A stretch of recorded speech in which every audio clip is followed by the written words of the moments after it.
to the Hope on the Hard Road podcast, where you and your family can find community, find encouragement, and find hope for the road ahead.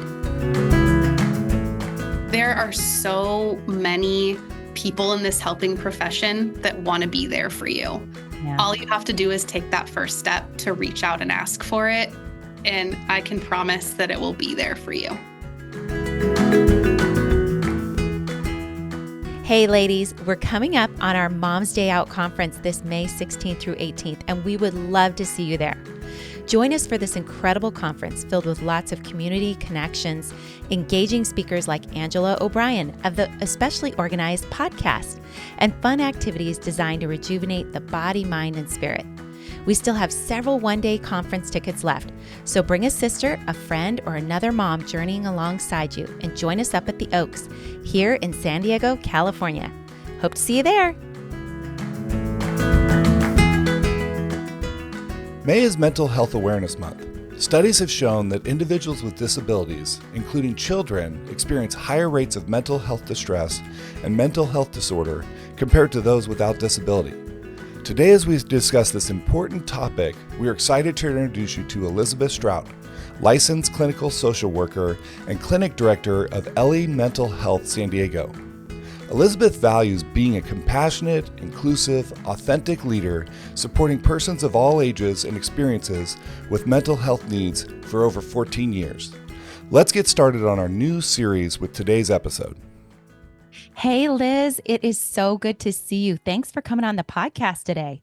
Absolutely. Thanks for having me. This is my favorite topic, talking about mental health and destigmatizing. We're so glad that you're here, be able to talk a lot about this. Can you tell us how you became involved in the mental health field? Started a long time ago in college. I always tell this story because I stumbled into it. Always planned to go down the criminal justice route, actually. Oh, Where my wow. passion was. I know. So that's what I went to get my bachelor's in. And then while I was in college, I happened upon a job at this after-school program with children of a lower socioeconomic status. And I just fell in love with the work, with the social work field and providing this safe space for these kids that maybe didn't have a lot of support outside of the school environment. Maybe things at home were a little bit rough and they just flourished. And I decided to change my route from there on. I decided to get a minor in social work and then went on to get my master's in social work. And I haven't looked back. That's the best when your passion meets your profession. I love that. So speaking of that, this is Mental Health Awareness Month. And so, of course, we're going to be talking about mental health in this podcast episode, and specifically geared towards special needs families. And so you work at an organization called Ellie Mental Health locally here in San Diego. And we'd love to know more about their mission and what the organization does. Ellie Mental Health is actually a franchise mental health company started in 2015. It is owned and operated, founded by clinicians. So we are very clinician driven. And our mission is to compassionately transform the culture of mental health care by providing creative solutions that make wellness accessible in every community. So the biggest and most important thing for us is to provide accessible, affordable, authentic mental health care. We do in-person services, which we're so proud of. Okay. And we also bill insurance, which is very important to us because we think everybody deserves the opportunity to receive mental health care that they can afford. Absolutely. Yeah, and we know it's such an important topic, and I think if anything, over the last couple of years, it's become more and more on the forefront that people recognize the need for mental health. As we're looking at this, we both have the individuals we talk about in with our organization that have special needs, but also the caretakers and parents and siblings. Yep. When should somebody really look into seeking mental health help? The best way I like to answer this question is honestly, there really is no wrong time.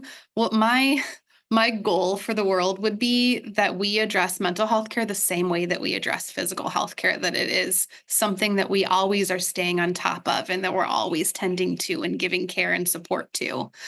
But obviously, There are some bigger signs and, symptoms that we definitely want to get quicker care for, right? So I think when you're feeling those signs of burnout as a caregiver, where you're having a really hard time caring for yourself and your needs, and you're feeling that maybe your fuse is a little bit shorter than normal, you're experiencing some signs and symptoms of anxiety or depression that I know we'll talk about a little bit later on. But when you're really finding it hard to even give yourself the care that you really need, you want to be your best to be able to be the best parent or the best caregiver that you can be. So I think when you're starting to experience some of those things, a great time. Also, as a parent, you do experience some triggers that maybe you weren't ready or expecting. Maybe things that are coming up from your own childhood, patterns that you don't want to relive, that you want to be able to look at and explore with somebody, get a fresh set of eyes, somebody that can help you gain some insight into what might be going on for you. Work through any unresolved trauma that you might have, again, so you can be the best parent or caregiver that you possibly can be. If you aren't having your own needs met, it's really hard to be there to meet the needs of someone else. Yeah. So really important to us to provide that support for a parent or caregiver. Once you are sort of aware of that burnout coming on, which we could talk about some of those symptoms, but you could be experiencing anxiety, you could be experiencing past trauma. It is so important to get that third party professional help. And so that's what we're talking about today. Mm-hmm. With the rise of anxiety and depression in our society, especially, it's just at an all-time high. How does anxiety and depression tend to exhibit itself? What do you see as it presents itself? It presents a little bit differently in adults than it might be in children. So maybe I'll talk a little bit about adults first, and then we could talk about children and adolescents. Depression specifically can present itself in social withdrawal, overwhelm, an inability to stay focused and stay on track with the tasks that you have. Everyday tasks, your activities of daily living feel difficult to do, things that maybe normally wouldn't have taken you any time at all, or taking you 2 or 3 times the amount of time to be able to do them, because it just feels like you're walking through mud. That is absolutely a symptom of depression. Feeling that heaviness, that weight, hard to have energy to get done the things that you'd been able to get completed before, not wanting to make dinner, not having the energy to exercise, those types of things. I think you see a lot with depression, having a hard time connecting with other people, connecting with your friends, connecting with your family, your children. So kind of feeling this blankness, this flatness, that can be depression. Absolutely. And that's generally how you see it unfold in adults. In children, you will see some of the same symptoms, but actually depression can present as anger in children. So when you see children acting out with anger, that actually may be a sign of depression. They may not have the same social withdrawal symptoms, or some of those difficulty completing tasks type of symptoms, or difficulty sleeping, but you may see them start acting out with aggressive behaviors. And that could be a sign that there's something going on, triggering some feelings of depression. Yeah. Yeah. All of this is such real, as you were talking about adults, but children too, one of the things that's a reality for our parents is this kind of grief cycle, so forth like that. So all these realities come, and a lot of times in personal experience, they come and they blindside you, and you don't know where it's coming from, and you don't know what it is. So to be able to identify that this is like a normal thing, a normal reaction, especially with children with special needs, your life doesn't turn out quite the way you expected. And so you have to deal with some of that loss and rebound and do that, so that these symptoms are really common. And so talking to a health professional is really a huge thing. So as we look at this, I know one of the big questions that kind of come up is this accessible? Is this something I can afford? Everybody would like to, be on board, but is this something that's acceptable? Is insurance a reality to be able to help? Is, a lot of our clients, they have a lot of people that we work with, they have Medi-Cal. Is Medi-Cal something that could also be used to help support their families through these services? Oh, I'm so glad that you brought that up. Actually, we just got our Medi-Cal approval to be able to provide Super. individual, family, and couples treatment for Medi-Cal. So I think the best way to be able to answer that is a blanket statement of yes, you can find affordable, accessible mental health care. You might have to do a little bit of work to be able to find it. To do a plug for Ellie, like I said, that is so important to us to be able to provide that affordable, accessible treatment. We don't have wait lists. We hire dependent on our need. So it's consistent that you can get an appointment within a week. Oh, I good. know so many places there's months and months long wait lists. And when you're ready to accept treatment and to go to treatment, you really want that quickly. You don't want to be able to wait. You're a lot of times in crisis and you need support immediately. So in terms of our services, extremely important to us. And, I will say Ellie is a franchise. There are 220 locations throughout the United States. So you can pretty much find an Ellie in any location that you're living, which I think is fantastic. But there are so many other ways to access treatment as well. I think going through your insurance is a surefire way to get affordable treatment. Your insurance carriers have a list of all the providers that they credential that will take your insurance so you can get treatment that you don't have to pay out of pocket for with the self-pay rates, which is extremely helpful. There Mhm. are great websites where you can find and filter for specific types of treatment, people that specialize in providing special needs treatment.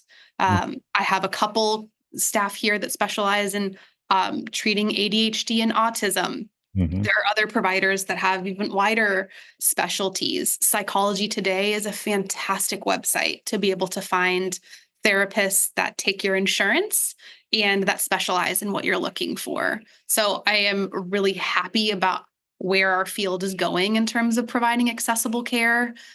It's definitely miles further than it was, 5 or 10 years ago, and I think that we're making strides in the right direction. So absolutely, that is possible. Don't feel as though you're constricted to these self-pay clinics that you may find locally in your area. There are great clinicians that can provide you with that care that's affordable and accessible.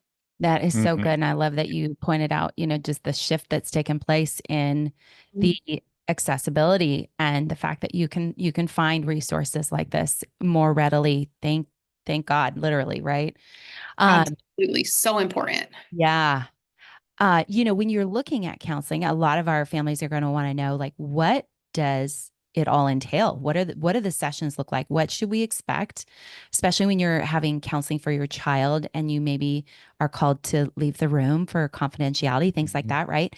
And then what's the overall time constraint or a commitment, I should say? Let's back up even a little bit more and talk about kind of the pay scale, the pay frame, working with insurance, because that's also something that you should talk about while you're trying to find someone before you even get in the door. And then we'll talk about what that really looks like, because it is so important that you take the time to do consultations. I think with the provider, it's not a one size fits all for Mhm. therapy. And the same goes for how you're going to be billed and the insurance that you're using and what may come out of that. So I think a lot of times we tiptoe around that. Therapists aren't always comfortable with, or we don't go to school for and get trained on how do you talk about money and how do you talk about insurance. So the same goes for our clients. A lot of times they don't understand what potential um, copay could look like, or co-insurance, or a high deductible plan. So I'd love to just really briefly go over that so that everybody listening can be really well informed and also know the right questions to ask when you're looking for a provider. There are basically 4 levels, I guess I could say, when you think about what you could potentially be required to pay for therapy when you go through insurance. You may have an insurance plan that covers your mental health 100%. That's beautiful. That's what we would want for everyone. Maybe one day we'll get there, but that is possible. You may have your mental health services covered at 100%. Your insurance or your therapy provider should be able to tell you that. And they should be telling you that before your first session when they run your insurance verification. Yes, you may have a copay, and copays can range anywhere from $5 to I've seen up to $50 or $60 per session. And that's something that you pay every time that you come in, just like you pay your copay for your physical health doctor. You also may have a plan where there's coinsurance, and that is generally a percentage of the contracted rate for the service that your insurance pays that is your responsibility. It's generally about 20%. And I would say it averages out to, $22 a session that you would pay if you have coinsurance. And then the fourth piece is a high deductible plan. So if you have a high deductible plan, until you've met that deductible in the year, you're required to pay the full contracted rate for the therapeutic session, which generally is between $120 and $150 an hour. That's not set by the clinic. That's 100% set by the insurance company. So I think you should ask those questions. You can have all the power to call your insurance company and know ahead of time, but also your provider should be giving you that information either before or at your first session. A lot of times you have a primary insurance, but you can also get supplemental insurance, like kind of, not to give a shout out for Aflac, but those types of plans that you can buy into. Are those types of plans something that is used for helping supplement counseling and paying for these benefits? You bring up a good question. I don't know about something like Aflac. What I do know is a lot of times if you have like an FSA, you can actually pay for your sessions with the FSA, or you could use that to pay your high deductible plan. So something like that, I've definitely seen people have secondary insurances. So if the first primary insurance doesn't pay, then it goes to the secondary insurance. Absolutely have seen that. Yeah. And so to get to the first part of the question, then when we were talking about what should counseling provide, what should you expect from sessions, what's the time commitment? What's great about therapy is that it is so individualized, and it's really based on what the person sitting in the session with the therapist really needs. Yeah. I can tell you it's absolutely a great conversation to have before you come in to ask those types of questions. Sometimes people really don't know what to expect or what they're seeking out. They don't know what type of therapeutic modality that they may need, but they know what the issues and concerns are. And you want to find a therapist that feels well-versed in treating those. I mentioned earlier, it's not a one-size-fits-all approach. Not every therapist has the same experience, the same training. We generally all have our own niches. So when you're looking for a therapist, make sure that you're asking those questions. Do you have experience working in grief and loss? Do you have experience working with parents who have children with special needs or behavioral concerns? Or do you have experience working with trauma? You can easily find that when you look on websites like Psychology Today, and that's a great first level to double check that that person has experience there. But you do want to make sure it's the right fit. I think there's this idea that you find your therapist and you go to session and you're kind of stuck with them. Like, well, this is the therapist I picked, but that's not the case. You need to feel comfortable. And we talk about that all the time in the clinic. One of the things that's great about being here is maybe you did the intake and it's not the best fit, but hey, we know that my neighbor next door is great with this type of issue or concern. Why don't I introduce you to them? Maybe it'll be a better fit. And you have the absolute right as a client to request that, to make that choice. You need to feel comfortable with your clinician. So I think that kind of answers a little bit about, what to expect from sessions and, what types of therapy are out there. Asking the questions before you even come in the front door, and then spending time in your intake talking about that and seeing if it really is the right fit. Does this person have the experience and the expertise to work on the issues and concerns that I have right now? Yeah. And that will guide your treatment. Absolutely. Yeah. Well, it's really empowering to say, you guys don't take it personal. If one person's not a good fit, you just roll with somebody else that is a good fit, because so much of that is, having a comfort level with your therapist and being able to, communicate and works through these things is super important in order for it to make progress. One of the things as you're looking through these, I know there's different types of counseling and therapy. Can you maybe itemize what each one of those are so that people who are listening, can kind of say, what area might I be focused on? Oh, there's just so many and so many types of therapeutic modalities. To name a few, right? If you are somebody that maybe has experienced some type of a traumatic event, if you are looking for that treatment for a child, maybe trying to find a therapist that's trained in TFCBT, which is trauma focused cognitive behavioral therapy.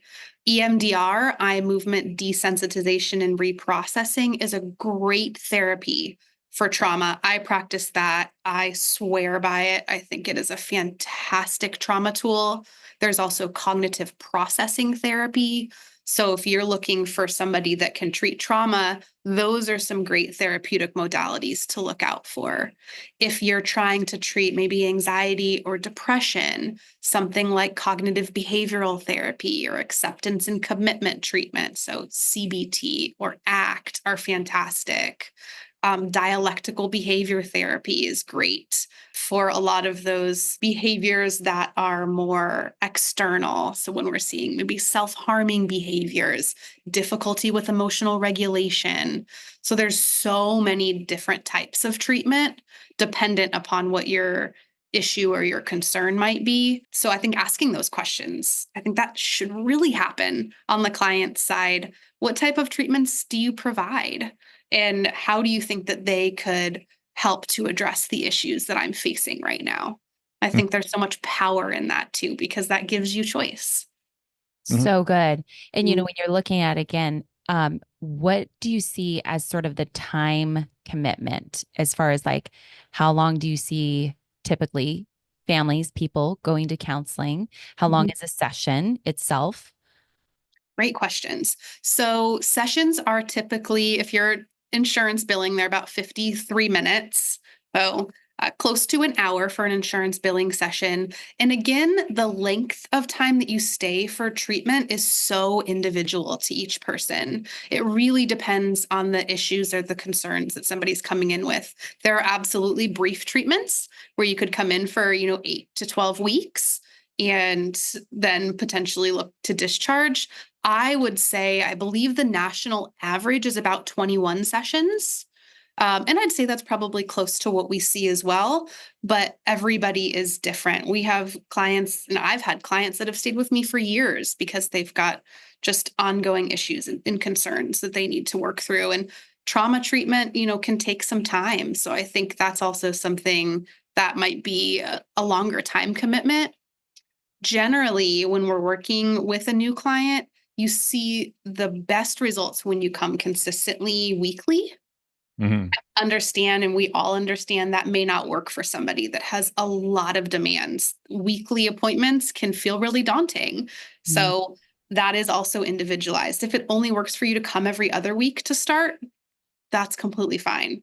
I think starting with anything less frequently than that, it won't be as effective. So trying to start at once a month is a little bit more difficult. We see the best results when you can come once a week, every other week. So, I think that's something important too to think about, is especially for our families dealing with so many things like behaviors that can become extreme, is how do you know when you need to reach out for crisis help, and how do you do that? When you're coming to regular weekly therapy, you generally don't have your therapist on speed dial to call in crisis.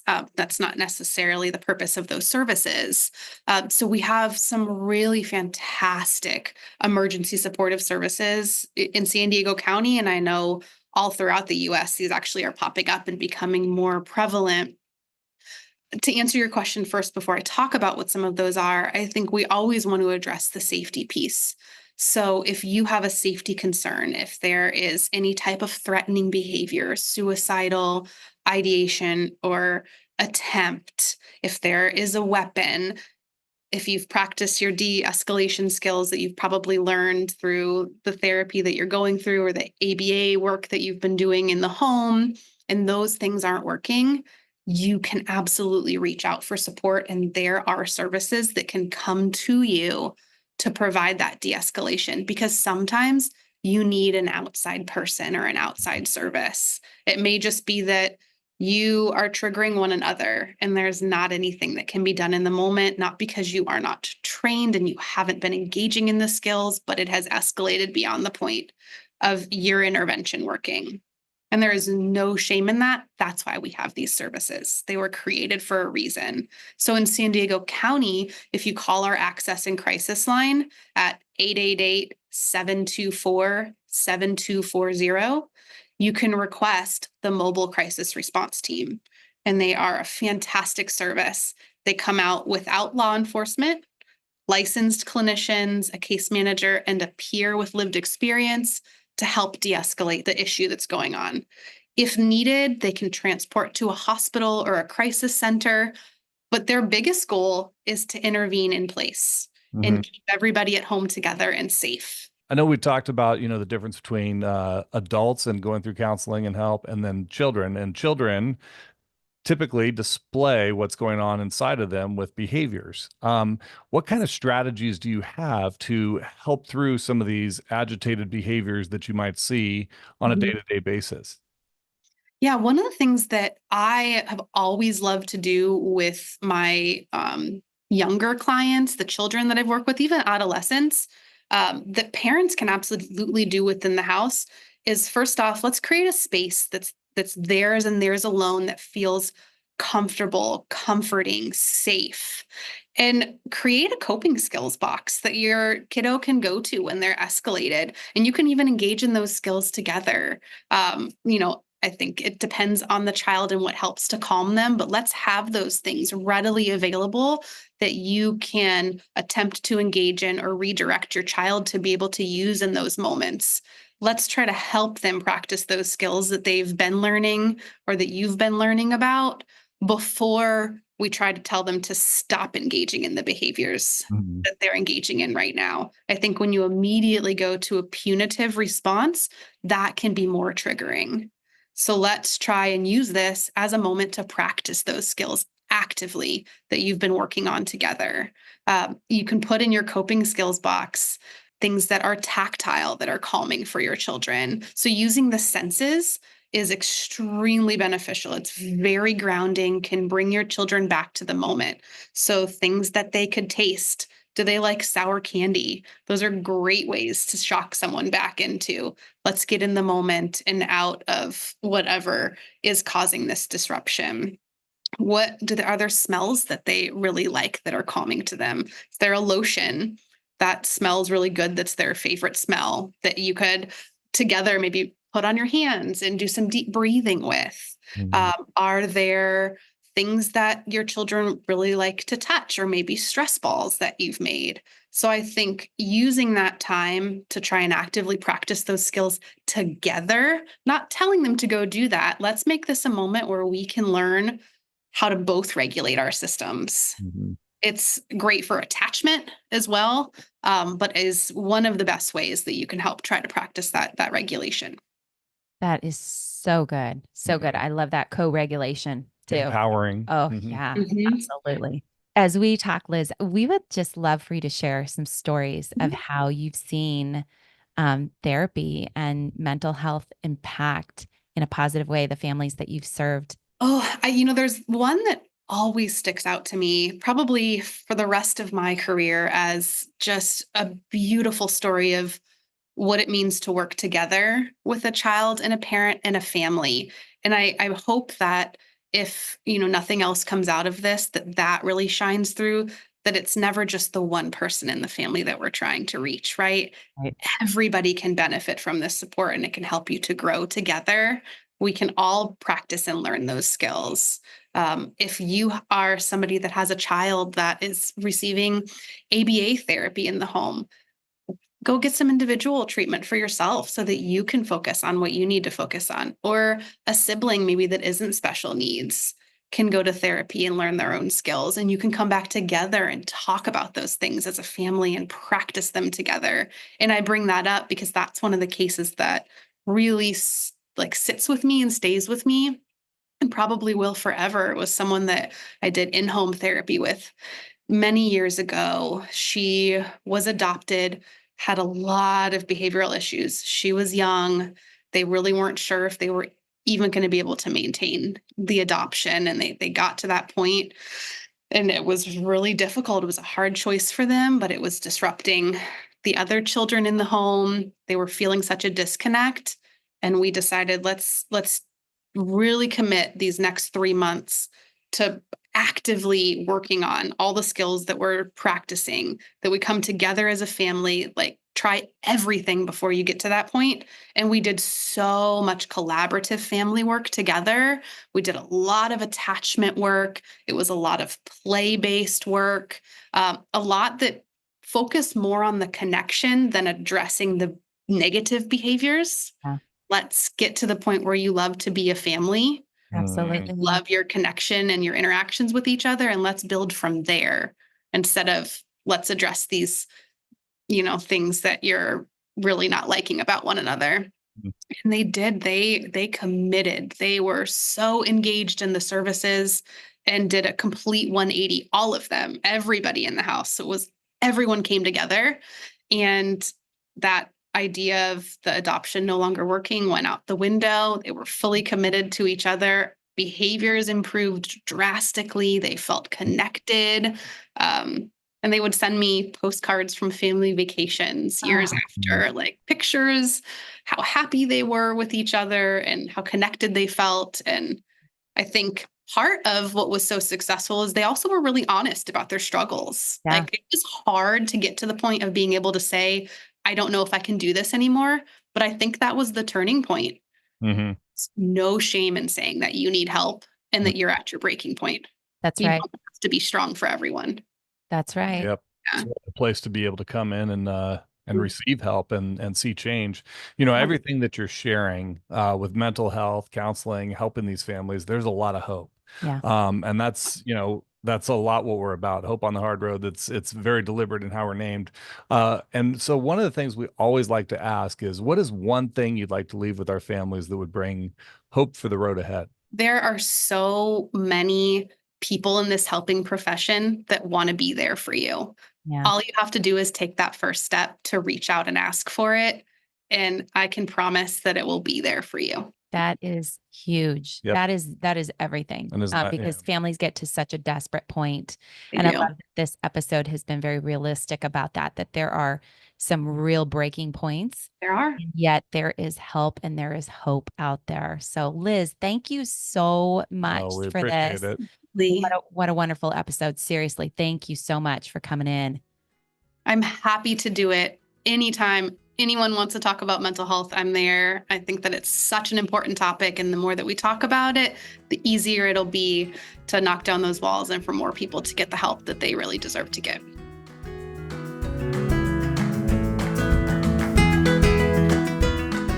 Check out the show notes to find resources and contact information for today's episode. Yeah, and if you like the podcast, please share it with others and be sure to follow us so you won't miss an episode.